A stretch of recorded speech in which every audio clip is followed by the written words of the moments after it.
این جوانان باننگ ناموس ساکنان ناحیه واسه هستند. برای ادای خدمت وطن مادر و کمیسریت حربی ناحیه واسه آمدند.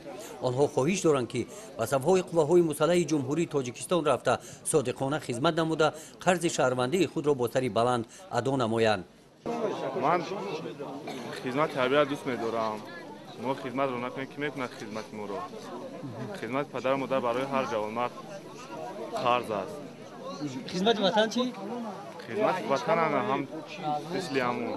چهاربینی روزی دعوتشونده در ناحیه واسه با اشتراک دعوتشوندگان و والدان در محیط ایدانه انا همین گونه خاطرمان گذشت. مادران شکرانه تینجی و امانی وطن کرده به فرزندان در ادای قرض شهروندیشان برای کامیابی ها آرزو نمودند. دو تا فرزند خدم خدمت مادر وطن بود کرده به تاجیکستان بود برگشته. باز این یک تجیان دیگه ما با خواهش خودش به خدمت میفرستم. ما از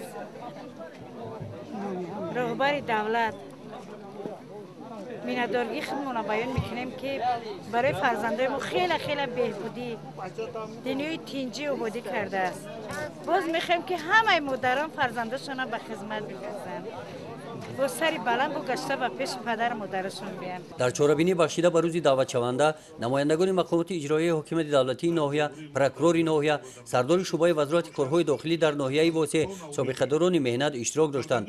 رئیس ناحیه واسه نزد دعوت شوندگان برآمد نموده در معروضه‌اش قید نمودند که سال 2017 سال جوانان برای این نوسکران در خاطرشون همچون سال فراموش شونده میماند.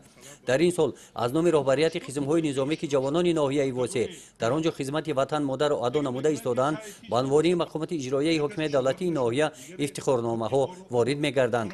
در این چهاربینی همچنین نمایندگان تشکیلات های جمعیتی، والدان نوسکران برآمد نموده جوانان را دعوت نمودند که خدمت وطن مادر را صافدلانه به جا بیارند.